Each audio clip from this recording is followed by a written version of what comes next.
Okay, that's good. Let me start the recording.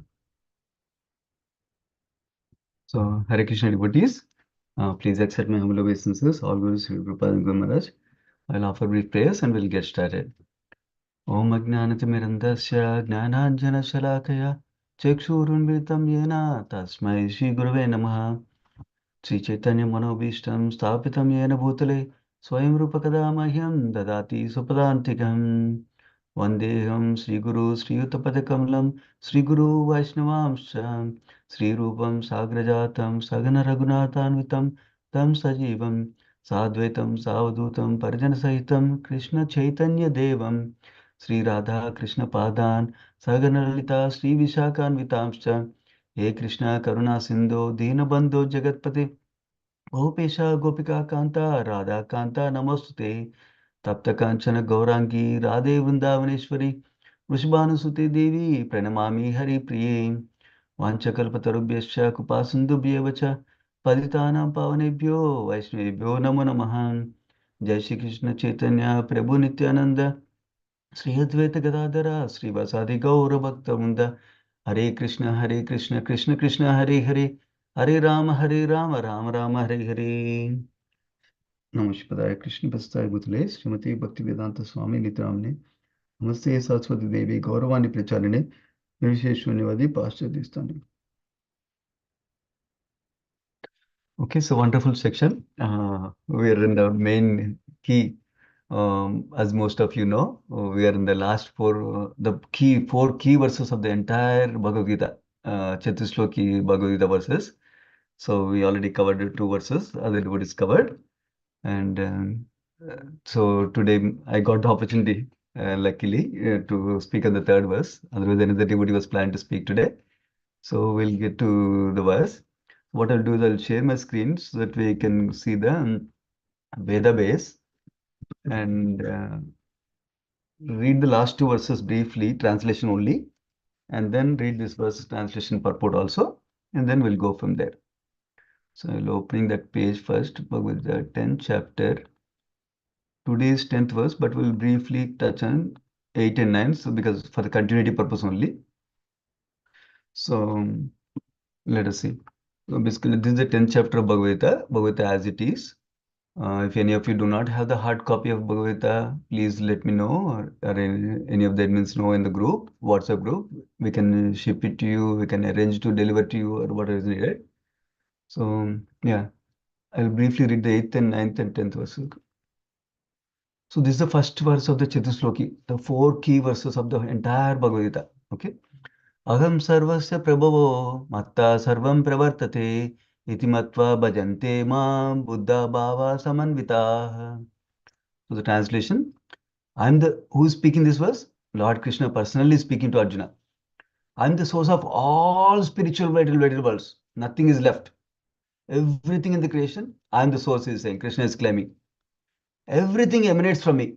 Everything comes from him. That's also defined by Srila Prabhupada as absolute truth. That means the Supreme God is one. That is absolute truth. That means he's the source of everything. Nobody can claim. If there's something source for him, then that person is actually absolute truth like that. Everything emanates from me.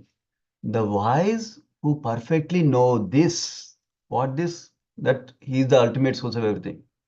The wise who perfectly know this, engage in my devotional service and worship me with all their hearts. So basically, if somebody knows Krishna is the really supreme Lord, Krishna is the absolute truth, Krishna is the source of everything we can see, everything we don't see also, and all of us also, then that knowledge inspires somebody to do devotional service to him. And or they worship him with all their hearts. That means not just mechanically, not just as a formality, not just as officially, I need to do it anyway, not just out of fear. We'll talk about that aspect today, Preeti aspect today. Not just out of fear, not just because somebody might think what will somebody will say if I don't worship, not like that. With all their hearts, they engage in bhakti. Okay, that's the 8th verse, first of the four slokas. Now let's go to the next verse. 9th verse.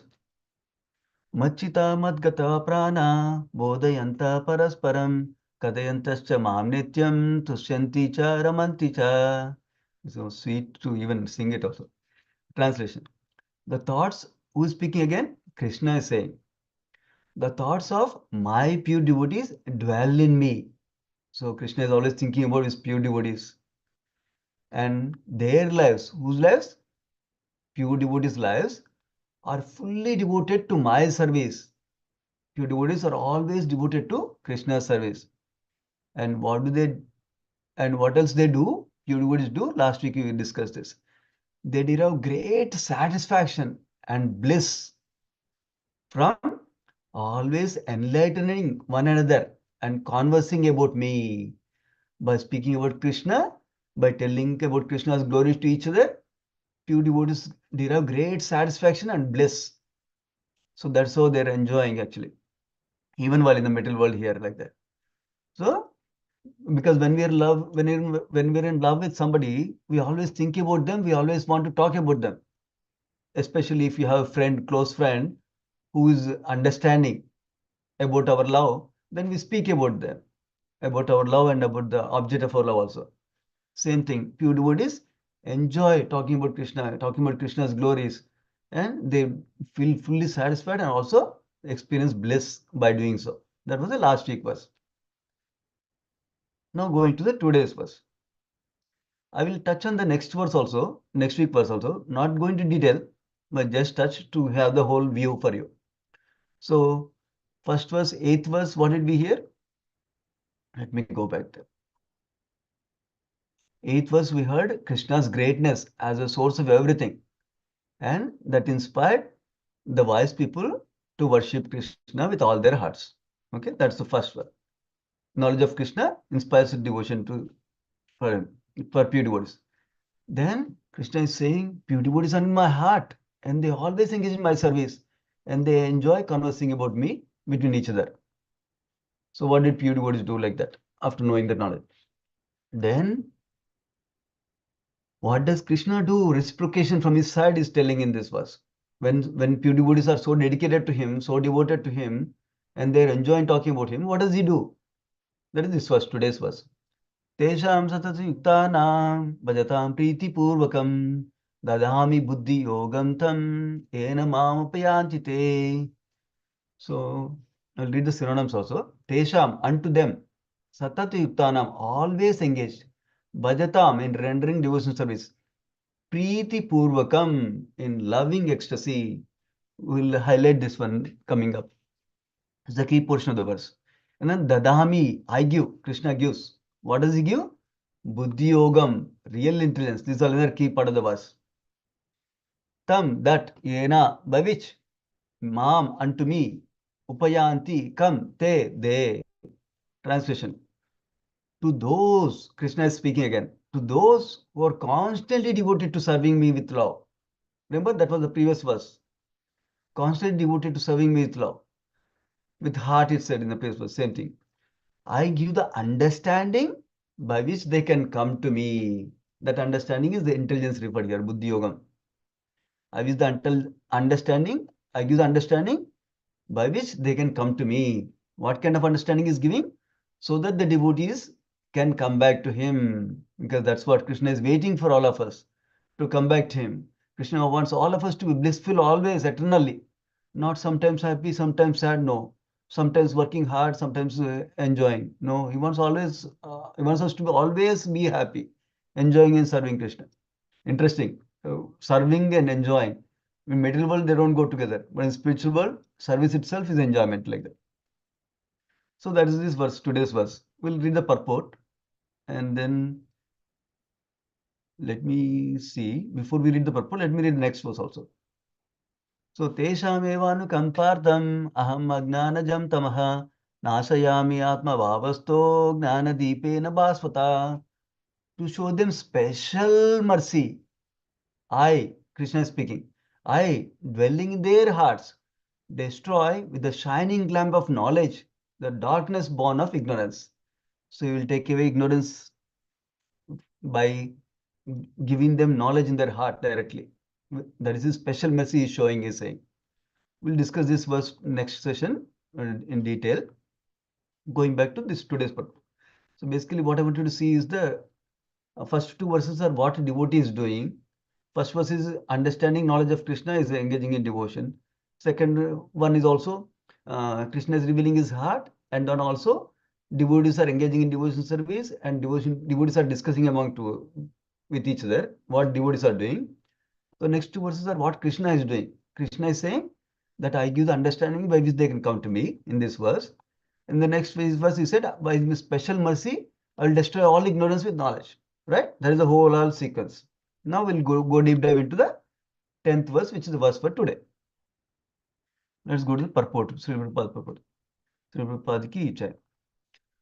In this verse, the word Buddhi Yogam is very significant. We saw the Buddhi Yogam word, right? Buddhi Yogam, real intelligence.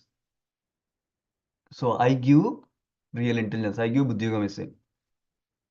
We may remember that in the second chapter, the Lord, instructing Arjuna, said that he had spoken to him of many things and that he would instruct him in the way of Buddhi Yoga. Now Buddhi Yoga is explained. So what he referred in second chapter, Krishna is about to explain now Buddhi Yoga. Buddhi Yoga itself, what is Buddhi Yoga? Prabhupada writes in the next rest of the paragraph. Buddhi Yoga itself is action in Krishna consciousness. That is the highest intelligence, action in Krishna consciousness. So actually, Prabhupada titles one of the chapters also like Karma Yoga, action in Krishna consciousness, like that. That is the highest intelligence. What is the real intelligence? Is not just thinking like that. Real intelligence is acting on the real knowledge we got also. That is, and what is the real knowledge? Real knowledge is the understanding that I am spirit soul, not this body. I am servant of Krishna, part and parcel of Krishna. So then action is, I need to engage in this service like that. Buddhi means intelligence and yoga means mystic activities or mystic elevation. When one tries to go back home, back to Godhead, there is that, yeah, and takes fully to Krishna consciousness in devotion service, his action is called Buddhi Yoga. Basically, practicing Krishna consciousness with all sincerity and seriousness is called Buddhi Yoga, like that Prabhupada is defining here. And with what motivation? To go back to Krishna. In other words, Buddhi Yoga is the process by which one gets out of entanglement of this material world. What is the entanglement we're being referring to? Most of you know that the entanglement is by being in the material world, we're subject to four problems: birth, death, old age, and disease. These give us problems for us. At least the last three we can easily understand. People, as we get old, will get all sorts of problems. And then as we, all of us suffered some disease or other, from fever to serious diseases also. And then finally, death, we know, is so severe, painful it seems. Not only that, we are all suffering threefold miseries here in the material world. What are the threefold miseries? Miseries caused by my own body and my mind. Miseries caused by other living entities. And miseries caused by natural disturbances like earthquake, too much cold, too much hot, floods, all those tornadoes, all those things. These are natural disturbances. And why are they saying entangled? We are entangled in the material world. Basically, most of you know from the third chapter verses, you probably heard about the karma principle. That whenever we do something, we accumulate in our bank, karma bank. So that means we do good karma, we accumulate good karma credits.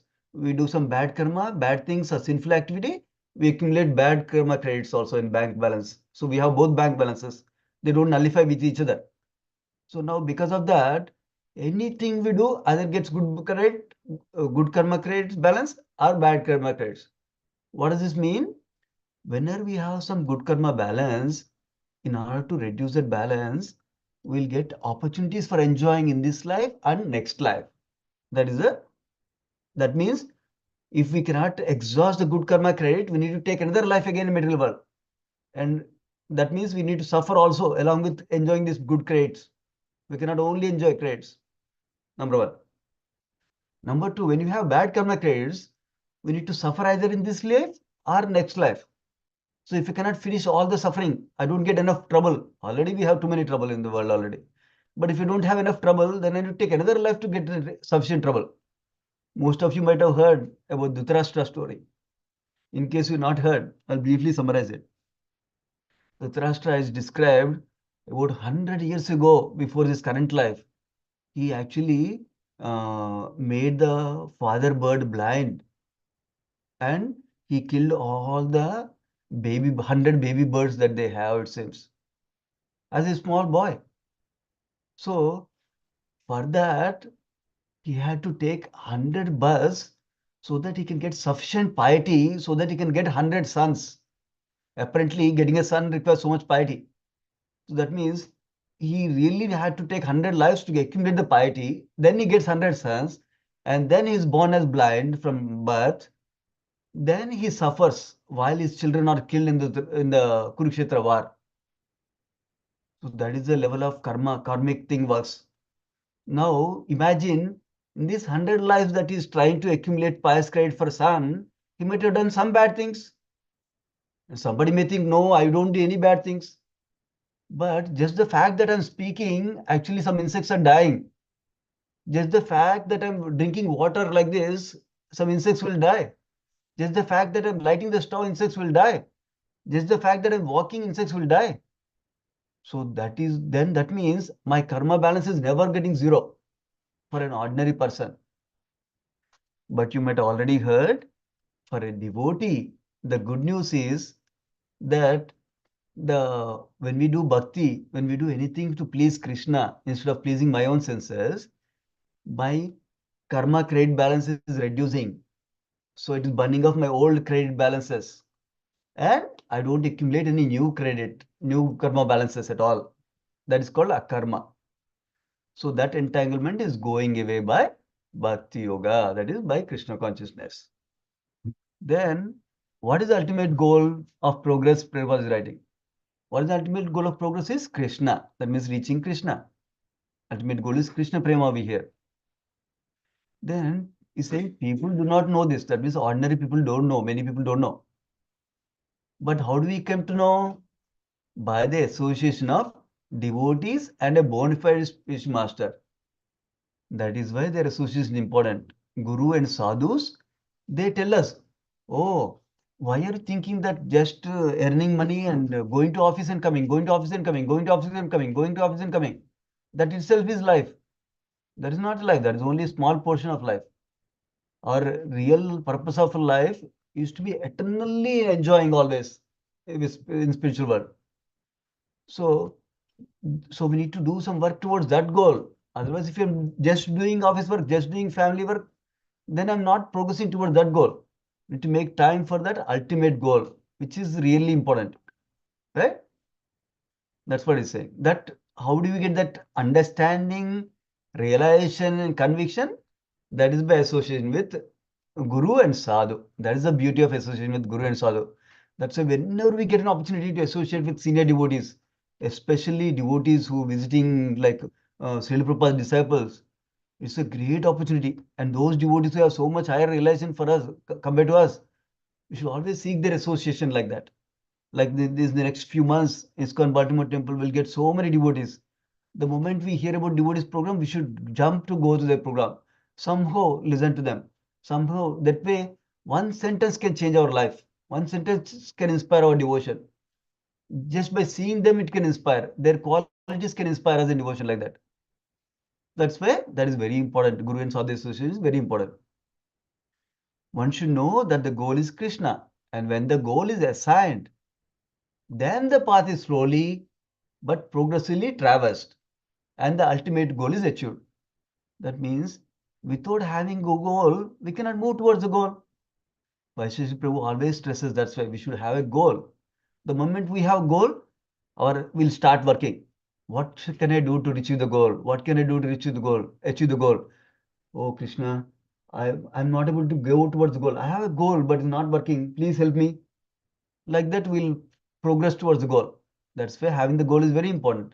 And by association with devotees, we'll develop pure aspirations, and higher goals. That is the beauty of devotee association. We should always aspire for. Now, when a person knows the goal of life, so now first paragraph talked about how we should what is the goal to reach Krishna, and how do we how do we understand that goal? How do we progress towards goal? By association of devotees, we understand that goal we had. Now, I know the goal. When person knows the goal of life, but is addicted to fruitive activities, is acting in karma yoga. In this paragraph, Prabhupada is telling three different paths of yoga: karma yoga, jnana yoga, and bhakti yoga. Basically, even though I know the goal of life, but I'm attached to enjoyment. I want to go to Swargaloka like that. Then that is called karma yoga, I say. Then, even though I know the goal, but I'm attached to the pleasure in mental speculations to understand Krishna, then that is called Jnana Yoga, I say. Then, but when you know the goal and see Krishna completely in Krishna consciousness and devotion service, that means I'm not trying to do any fruitive activities. How can I enjoy? I'm not trying to do any mental speculation. I'm focused on bhakti only. Then that is the complete bhakti yoga, I say. This complete yoga is the highest perfection stage of life. We are in the 10th chapter now. Remember last verse of 6th chapter, already Krishna declared that highest, highest perfection is Bhakti Yoga. What is the best yoga out of everything is Bhakti Yoga here. Ended the 6th chapter with that verse. So that's what he's describing here also. Prabhupada's purports are so wonderful. Many times I don't know, but senior devotees tell how each of the sentence is a paraphrase of another verse in Bhagavad Gita or Srimad Bhagavatam or Chaitanya like that, or some other scripture like that. So that is the beauty of Prabhupada verses that we're getting knowledge with the purport. Now, first paragraph, we understood what is Buddhi Yoga. We understood how we get the understanding of the goal of life, which is Krishna by association of devotees. Now, if you are fully focused on goal and practice bhakti, then that's called bhakti yoga. But if you have some mixture of fruitive activities, then it's called karma yoga. If some mixture of mental speculation, that's called jnana yoga. So far, that's what Prabhupada covered so far. Let's go to last verse. A person may have a bona fide spiritual master and maybe even attached to a spiritual organization like ISKCON. But if he's still not intelligent enough to make progress, but is still not knowing what I can do next to progress to next level in my Krishna consciousness, then what happens? Krishna from within gives him instructions so that he may ultimately come to him without difficulty. This is a very important statement. So Krishna has personally helped such a devotee because he's making his endeavor from his side. He took initiation from whatever spiritual master, he's going to a spiritual organization like ISKCON, but still he doesn't know how to progress. He's always staying at one place. Then Krishna will give you, my dear son, why don't you do this next? Like that. What is that qualification to get that guidance? Qualification to get that guidance is that a person always engages himself in Krishna consciousness. That means always trying to practice bhakti, number one. And with what attribute? And with love and devotion renders all kinds of services. So, for Krishna to give us personal instructions and intelligence to move forward to the next step in Krishna consciousness, what is in our quote? Our quote, what is there is, we do service to Krishna nicely by engaging in bhakti with love and devotion. That is the key. That is what is in the verse also. Preeti. Preeti Purvakam. With love and devotion, we need to engage. Not, oh my God, I need to do this service. Oh my God, I need to do my chanting. Not like that. So we do, Krishna, I don't feel like chanting, but I want to do this service for you. Please help me to do it with affection. And then we chant. Krishna, I don't feel like going to temple, but I understand it's good for me. My spiritual master said I need to take association of devotees. So please help me to develop some affection for this so I can serve you this way. Like that we can pray and keep doing. And then what kind of service is saying? You should perform some sort of work for Krishna. And that work should be with love. Not just doing work with hands and legs is not sufficient. Of course, that also gives points from Krishna. Krishna gives points for just that also. Even Krishna gives for points like Oh, I wish I go to temple and I pay 100 obeisances tomorrow. Even for that, Krishna will give points. Then when I go to temple also, Krishna will give points. When I pay one obeisance also, Krishna will give points. But when I do with love, Krishna will give lot of points for us to grow in bhakti. Krishna will be touched, not just as a mechanical affair. Not like $1 I put in the vending machine, I get a Coke bottle. Not like that. Krishna, heart, uh, it touches when we do something with love and thinking about him, thinking to please him like that. If a devotee is not intelligent enough to make progress on the path of self-realization, so here, this is repeating the first sentence.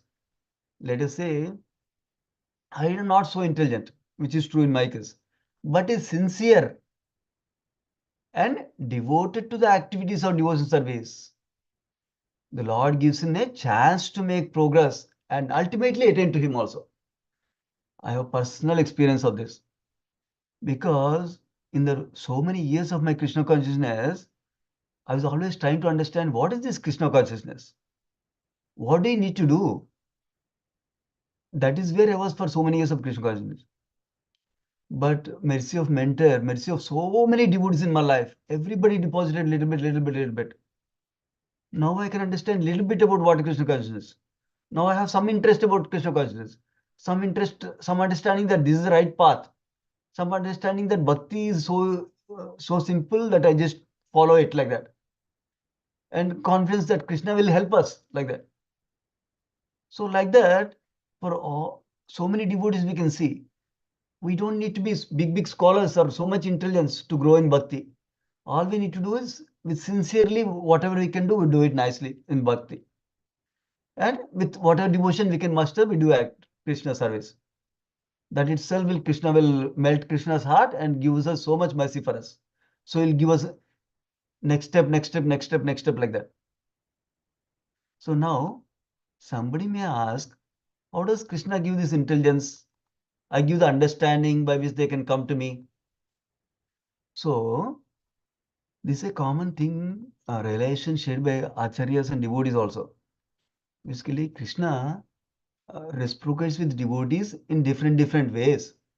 For example, even practicing devotees like us, when we read certain verse, Krishna gives some spark of motivation for us, some quick idea for us what to do next. Sometimes we hear one class from some devotee. So then we get some idea from that class, some inspiration from that class, like that. Or we go to Guru. Guru will tell us personally this instruction like that. Like that, Krishna can give the understanding through many people. And Krishna can spark the understanding in us through any instrument from other people. Even it doesn't need to be somebody superior. It can be our friend who will tell us. So I had this experience many times. One friend tells something that they liked in the class. That was super inspirational turning point for me. But they did not know that. They thought I'm just sharing what I learned what in the class. But for me, that was a super turning point. Like that, one of our friends also can give us the understanding. But how do we tap into that understanding? When we put ourselves reading scriptures, hearing classes, taking association of devotees. What is the main component of association with devotees? Discussing Krishna Katha. When we discuss about Krishna, when we discuss about Bhakti, that's the way of association. Not how are you, how are you, how are you, I'm fine, I'm fine, I'm fine. Discussing some Krishna Katha, that is the way we really associate. That is when you associate, then the transfer of knowledge happens. Also, transfer of knowledge and transformation of heart also happens. But it all starts with discussing Krishna Katha. So Radhesham Prabhu was telling in last week in this class, one of the classes like that. So association means discussing about topics of Krishna that will involve transfer of knowledge and transformation of heart also. So that is how Krishna will reciprocate with us. So all we need to do is put our heart and mind in the services we're doing. Whatever we're doing, we don't need to do something great. Whatever chanting we're doing, we put our heart and mind as much as we can. And Sachinanda Maharaj tells also that simply. Basically, we put our physical posture when you're chanting straight. That's why we're showing interest to Krishna. I'm trying my best. After that, we may sleep, but we're trying our best to sit straight. Then we engage our mind to hear the holy name. And if we get distracted, we bring it back and we engage our heart. For example, today my back is paining. Oh Krishna, my back is paining. I don't even feel like chanting today, but I want to chant because it pleases you. Please let me chant. With that feeling, we can chant. That means that is what is called offering feeling to Krishna. It doesn't need to be Krishna, I love you, I want to chant for you. Any feeling we can take it to Krishna. Then that's how we're involving our heart. One of the nice prayer that Sachinandan Maharaj paraphrases in different ways, in different classes and books also is the fifth Shikshashtakam prayer. Ainanda Tanuja Kinkaram, Patitam Mam Bhavambudo, Krupaya Taupada Pankada, Situduli Sadrisham Vijintaya. Draudi Prabhu translates like this. Draudi Prabhu is one of the Sri Prabhupada disciple. Your servant for eternity, I fell into this horrid sea of birth and death. O Lord, please engage me as the dust at your lotus feet forever. So basically, we're feeling worried about our pitiable condition. I've been away from you for so long. I'm suffering here. Please take me. Please take me and keep you at lotus feet like that. With that mood, we can chant. That is the engaging heart, like that Sachinand Maharaj commonly tells us, one of the prayers. When we develop that prayer and get into the mood of prayer, we can chant with the heart like that. Like that, engage in any service we are doing with mind and heart engage also, not only hands and legs. Yeah, those are a few things from this verse. Now, I was fortunate because of this. Where is that thing? I will share that, I think. Yeah. I was fortunate because of this class. I got to read a Back to Godhead article. The article was written by nice disciple of His Holiness Radhanath Swami Maharaj. His name is Chaitanya Charan Prabhuji. So I recently subscribed for Back to Godhead magazine, but I kept it on my table only, didn't read it. But today I got the opportunity to read that article, which is all about the Chatusloki Bhagavad Gita. So 10.8, 9, and 10 and 11 verses. So I thought I'll share some of that from whatever I understood from that article in the presentation form here. Yeah. Of course, the article goes into, because there is next verse we did not cover yet. I'm not covering the next verse in detail. The article covers next verse also. But you'll still appreciate, I think, because I loved it. But you can see what appeals to you. I'll give the summary essences also while we go through the detailed analysis that Prabhu gives, Chaitanya Charan Prabhu gives. So basically, first aspect he covers is how devotion bestows dynamic intelligence. Remember Buddhi Yogam, Dadami Buddhi Yogam Tam. That was in the verse today, right? Why is Krishna giving that? Because of devotion, bhakti. Because we are engaging in devotion service with love, Preeti Purvakam. That's why he said, Dadami Buddhi Yogam Tam. That's what he's analyzing here. So he's saying, the verse paraphrased like this: to those who serve Krishna affectionately. I didn't write. To those who serve, by the way, I'll send you these slides in a PDF format. So don't worry. Pay attention. To those who serve Krishna affectionately, Priti Purvakam. He, who is he? Krishna, provides intelligence from within the hearts of pure devotees. Yeah? So we talked about that. Now this Buddhi Yogam, Dadami Buddhi Yogam Tam. This has two implications Chaitanya Charan Prabhu analyzes. One is by the intelligence that helps, enables us to do yoga. That means intelligence is coming first and going to yoga like that, in one sense. Basically, Krishna is specifically providing our guidance to come to him. So if we consider going to him is the highest perfection of yoga, remember, yoga can be thought about as in this context. The way he's analyzing is the practices I'm doing. That is one way we can understand the yoga term. Here, in the first understanding, is saying yoga is going to Krishna like that. So Krishna is giving me intelligence so that I can go to him. Krishna gives giving me buddhi so that I can achieve the yoga, perfection of yoga, which is to go to him. That is one aspect, one way he's understanding. One way we can understand. Second understanding is by engaging in bhakti, the practices of yoga, then that will inspire Krishna to give me buddhi, like that. So if you consider worshipping and serving Krishna with affectionate disposition, with preeti, with affection, if you engage in bhakti, then that will attract Krishna's mercy and he'll provide me with the necessary intelligence so that I can make next step, next steps to go him like that. Yeah, hopefully that is clear. So the essence of this, even if you don't get everything, essence of this is when we're serving Krishna affectionately with preeti, Krishna lovingly reciprocates. How? By giving us dynamic intelligence so that we can make proper decisions. And for what purpose these proper decisions are needed? So that we can lovingly unite with Him. This can be even decisions in our life that are dealing with job, marriage, children, family, all those things also. But ultimately with the purpose of going towards Him only. Yeah? That is one principle Chaitanya Charitabhavu explains in the BTG article.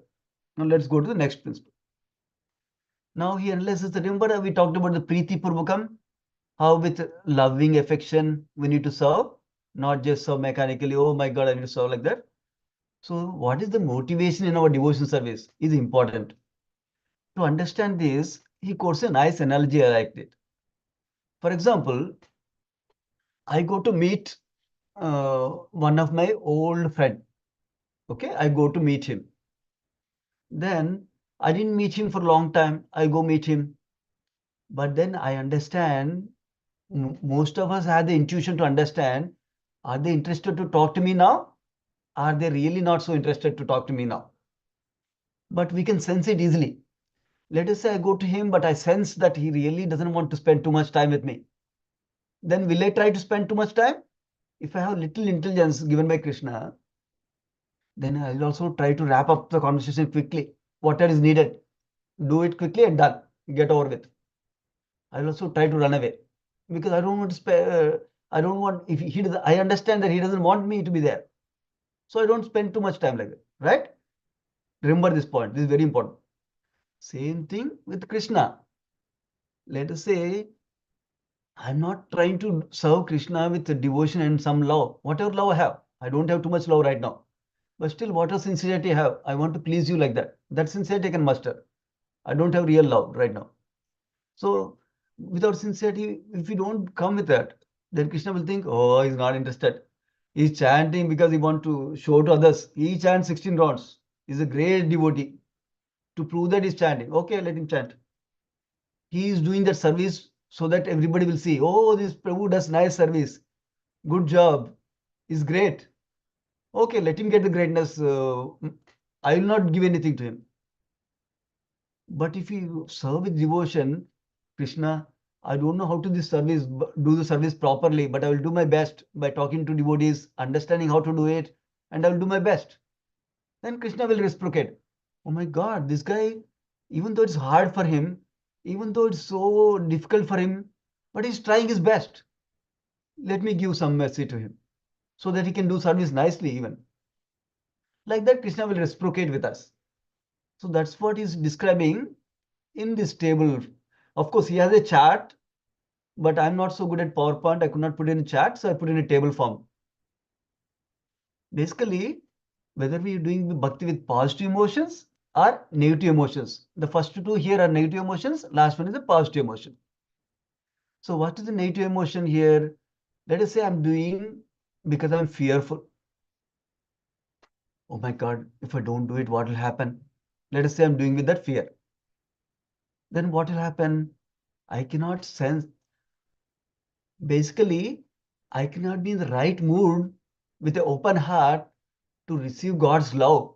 I cannot even sense God's love, let alone relishing it, savoring it. That means my heart will be closed with negative emotions. Then I cannot sense God's reciprocation, Krishna's reciprocation. Similarly, let us say I'm doing with guilt due to some social pressure. If I don't do this, what will they think like that? Then also my heart will be closed.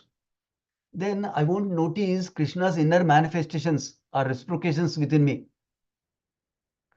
So many times we hear Can you perceive Krishna? Can you feel Krishna? Can you understand Krishna is there? Devotees feel the reciprocation from Krishna.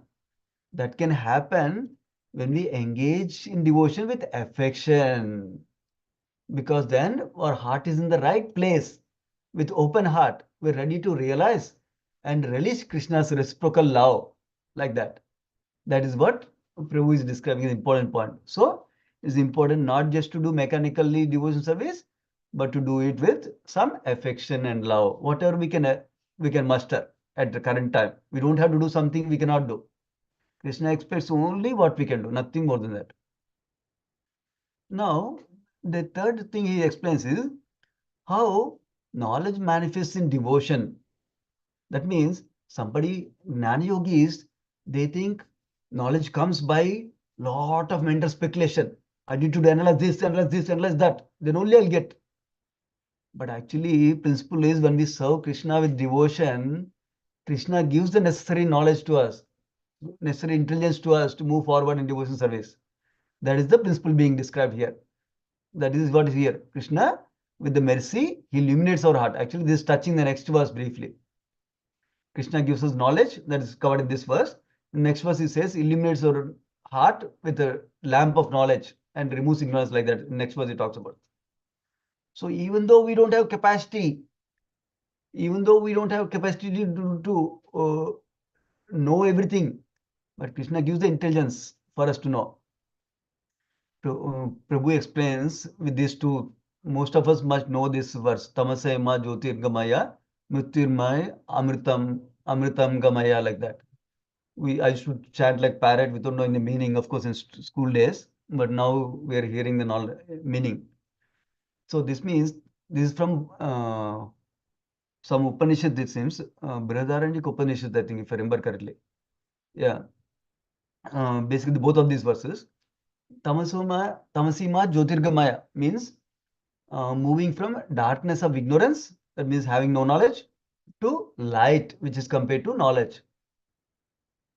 So that is in one sense, that is the purpose of our life. That's what Upanishads are saying. Go from darkness, ignorance to knowledge, like that. But how do you do that? How do you cultivate the knowledge? Mrityurma Amritam Gamaya. What kind of knowledge? The knowledge that takes us from material domain of death, mrityu, death. Amritam is nectar or deathlessness. So knowledge that takes us from death, material domain of death, to spiritual domain of deathlessness. That is the knowledge we need to cultivate. And how do we get knowledge? By practicing devotion, by cultivating devotion. By Krishna will mess with mercy. He gives us the knowledge required. Yeah, that's the third, another thing Chaitanya Prabhu discussed. So this is the last thing I'll describe. I know last verse was not covered, but for completeness, I put together whatever Prabhu said. Uh, he put it in the text form. I put it in the table form, but content is from him only. So you can see the progression among these four verses of how knowledge and devotion is working together. How from knowledge is inspiring devotion, and devotion inspires Krishna to give knowledge. That's what we saw so far, right? That's what is being explained nicely here. With a wonderful analogy I liked. This is a common analogy that Prabhupada also used to use. So first I'll cover the analogy, then we'll go to the points. Analogy is that there is a billionaire king, it seems, and he has a lost son who is lost, who doesn't know where is his father. He doesn't even know who is his father, like that. He is lying somewhere far away from his father, far away kingdom. So what happens to him? That's what is being described here. So first verse is knowledge inspires devotion. What knowledge is Krishna giving? Remember, Aham Sarvasya Prabhu. I'm the source of everything. All the material and spiritual words are coming from me, like that is said, right? When we understand, wow, Krishna is the greatest. Everything is coming from me. I am from him. So I need to serve him. That inspires devotion for us, like that. Similarly, an analogy, when the young man finds out, I have a billionaire father, billionaire king somewhere, then I'll be said, wow, I didn't know I have a billionaire father. I should go meet him. Then all my problems will be gone. Like that, he'll be inspired to establish a relationship with Father. Similarly, when we understand that we originally came from Krishna, then we should feel inspired to connect devotionally with Krishna. The second verse, ninth verse, the devotion deepens knowledge. How? Let us say the young man is decided now, I want to establish a relationship with my father. He starts to going in a journey, in a long train journey, for example. Then, while going, he meets his brothers who are also father's sons, right? So he makes friendship with them and he tries to learn more about his father because he never knew. He never met his father. He never knew anything about the father. He will ask him, how does he, what does he do? Is he angry all the time? Is he funny, or does he like jokes? What kind of food he eats? Does he allow me to play? Or he will say always you need to study. Like that, you'll ask more and more about father to find out. Similarly, when we're practicing our bhakti on our long journey towards Krishna in spiritual world, we naturally bond with other devotees who are also on that journey to go back to Krishna. And we discuss with them, like the previous verse was talking about, right? Bodhayanta parasparam. So we discuss with other devotees and we gain deeper appreciation for Krishna. How Krishna is sweet, Krishna is great, Krishna can do this, Krishna can do that. I heard that Krishna reciprocated to this devotee like that when they died. I heard that Krishna gave the intelligence idea to them like this. Like that we discuss. Now in the next verse, today's verse, actually when we're engaging in devotion like that, that makes us open our heart and become receptive to the knowledge that Krishna is going to give us. So similarly, let us say son is going on journey. As a father understands, oh, my son is eager to return back. So he'll make his journey easy by sending him some moneygram or some money he sends. So that way, instead of coming in third class train, he can come in the first class compartment of the train. Or instead of coming in the train, he will send you flight tickets so you can come in the flight like that. Similarly, when we are practicing bhakti very affectionately towards Krishna, Krishna provides the most important resource that we need, which is, what is the resource that we need to go back to him? The knowledge to make the right choices. That's what he will provide us through Guru, Sadhu, and Shastra. Yeah? That will make us journey easy to go back to him. Now the last verse. When we are engaged in such devotion like that, it attracts Krishna's mercy, which by that mercy, Krishna provides knowledge to us like that. So in the analogy, when the son is going on journey towards father, but he faces some challenges. Let us say uh, he got down one station, but the train left. So he calls the father, my dear father, I got down the train, but station, but train went away. So then father sends, okay, no worries. I will ask I know one friend in that town. He'll come and give you a flight ticket to come in the next flight nearest airport. He will drive you to the nearest airport and you come in a flight from there. Like that, when we're facing perplexities while we're growing in bhakti that we cannot handle on our own, then Krishna in the heart personally lights the torchlight of knowledge within us so that we can get the idea. Oh, I can do this. Like that. That's what this is describing about interplay between knowledge and devotion in bhakti. So the essence of this whole thing, even if you miss if I'm not able to convey the whole thing properly, the essence is in the bottom of this slide. If you notice, knowledge of Krishna started our devotion. That initiated our devotion and that stimulated our devotional journey towards him, towards Krishna. Then, in between, if you don't have some knowledge while going towards him, if you cannot figure out what to do for some challenge that we're facing, then he also reciprocates with our devotion to provide the necessary knowledge. For example, I'm not able to deal with one bad habit that I have, even though I'm chanting, even though I'm hearing, even though I'm associating with devotees. Then Krishna will give me intelligence. Oh, why don't you tell this devotee, or talk to this devotee? He doesn't judge you. He will talk to you, he will try to understand you. If he knows something, he will tell you. If he doesn't know, he will ask his senior devotee and tell you. Why don't you ask him? Like that, he will give us some idea. Then we go to devotee, and Krishna inspires that devotee to speak something that will really help us. So that is how Krishna will help us personally. So that is the essence of this verse today.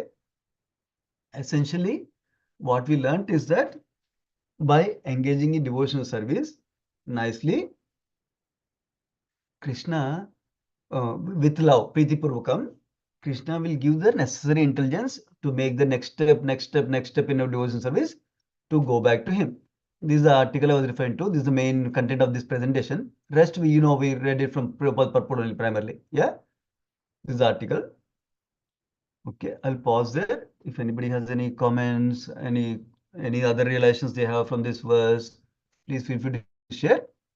Or if you have any questions also, we can discuss. Even if I don't know, others might know in the call, they can share also. Hare Krishna, Prabhuji.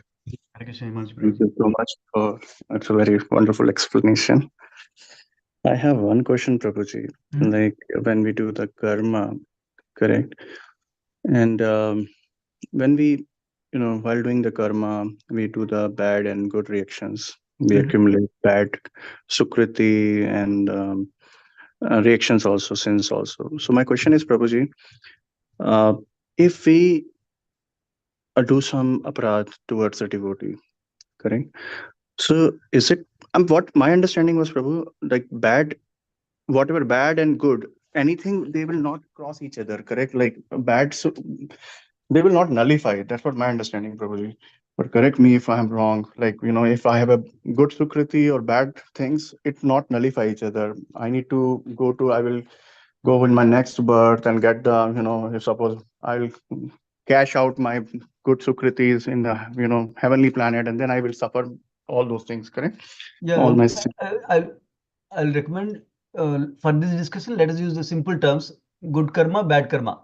Yeah. Good karma, Yeah. bad karma. So Yes. suppose if I have a good karma, then Yes. I will, get all the, benefits of good karma. But I don't think so. Good karma, bad karma cancel each other. But what I heard, Prabhu, recently, please correct me if my understanding is not clear. But what I heard recently, if we do, aparat towards a great Vaishnava, pure devotee, then all the good karma can also be nullified. Is that the correct statement, Prabhu? I mean, what I heard, like if we do a significant aparat towards, your pure Vaishnava or pure devotee, then that good sukriti or good karma also will nullify, it cut down, burn away quickly. I see. That's interesting point you're telling. Basically, generally we hear the principle that good and bad don't cross each other. But in this case, we hear the explanation that when you do bad, when you offend a sincere pure devotee, for example, then good karma also will wipe away. That's what you are asking, right?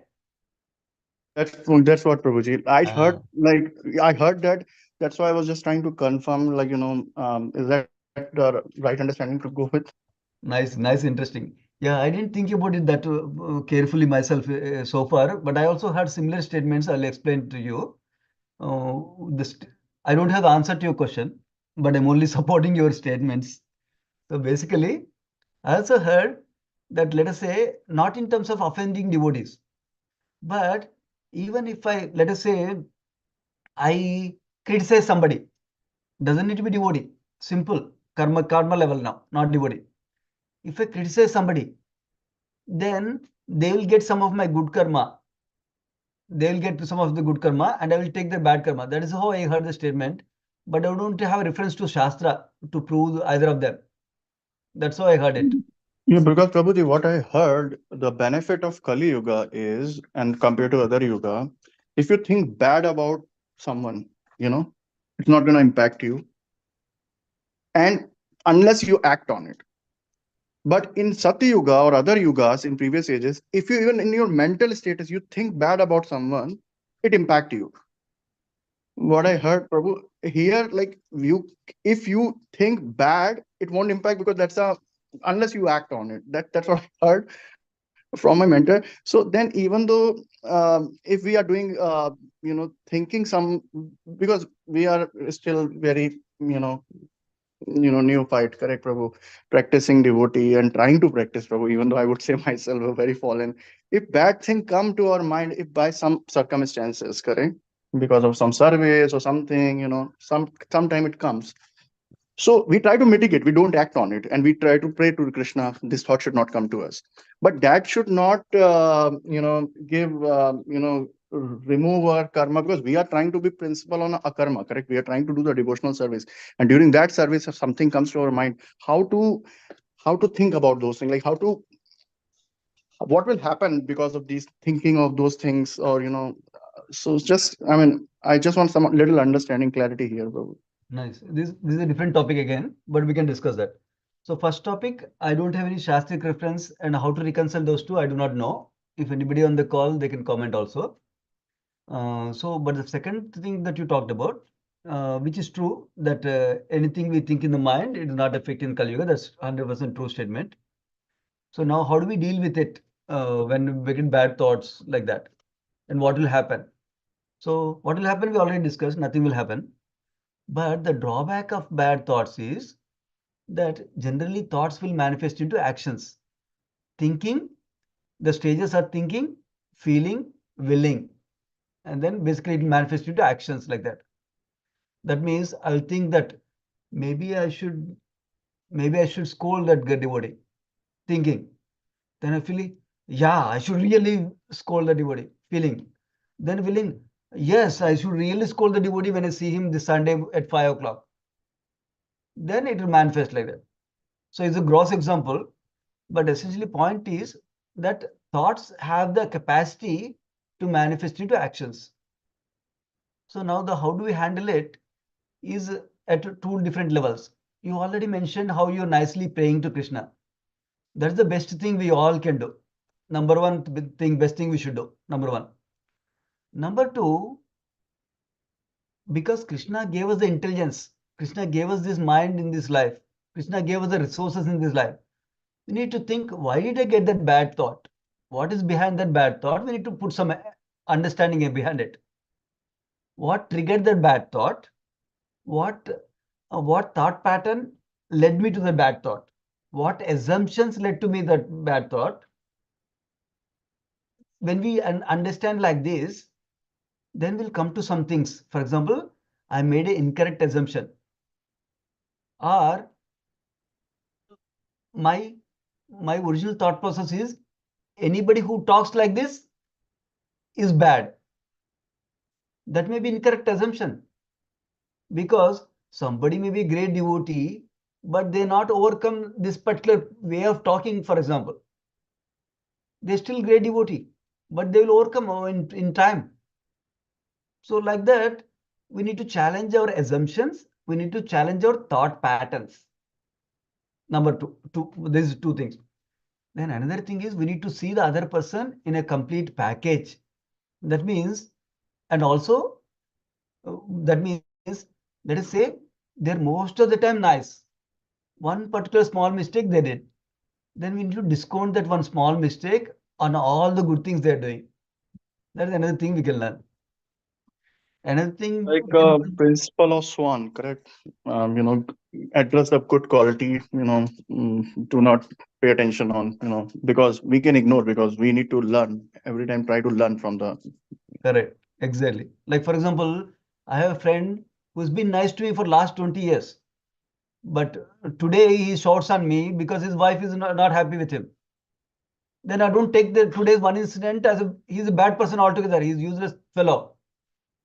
Last 20 years he's been so nice to me. That is the point I'm trying to say. Seeing the full package.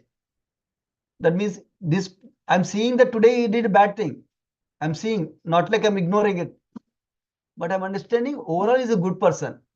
But today, for some circumstances, I may not know about what happened in his home also. For some circumstances, today he's behaving like this to me. I give that credit to him for all the things he has done. So basically, Prabhuji, what my understanding is now, what I'm understanding now. So, like, first of all, we need to pray to Krishna, and then also we need to contemplate why that thought process came to our mind, and then Yes. based on that contemplation, to analyze the situation. Sometime it could be the communication gap and misunderstanding. Sometime it could be we just our assumption, what you said, correct? Our assumption could be wrong based on the current situation. And then we need to see as a package, complete, not as a one incident. It could be one odd day out for anyone. It could be odd one day out. Okay, Prabhuji, yeah. Thank you. And never act on such thing. And Yeah, then probably that is also true. Like, if in Kali Yuga we think of any pious thing in our mind, it add the piety correct. and not a bad thing. Correct. It will Correct. not add any karma. And in the other yuga, it is other way around. Unless you don't act on the piety, even though you think on mind something bad. So that is a benefit of Kali Yuga. Correct, Prabhuji? Yes, wonderful, bro. Yes, absolutely. That's a good thing. Yeah. So that should give inspiration for us to do things. So Yes, many things yes. nice to do for Krishna also. Yeah, Prabhuji. Yeah. Thank you so much, Prabhuji. Welcome, Roji. Thank you. Very nice question, bro. Any other devotees have any comments or questions? Hare Krishna Prabhu, Dhavat Pranam, Bhagavad Prabhupada and Guru Maharaj. So I just came across one statement, maybe that's to some degree Himanshu Prabhu will relish that statement. Okay, good, bro. So I believe this is Madhurya Kadamini or Prema Vivartaka. Though the Vaishnava may forgive the offense, so if somebody commit aparadh to a Vaishnava, though the Vaishnava may forgive offenses, the dust of his feet does not tolerate the offense and delivers the fruit of the offense on the guilty person. So I was like surprised to when I read this statement, I was like mind-boggling to me. So that a devotee may forgive, but the dust of his feet is not ready to forgive the offensive. So we should be super alert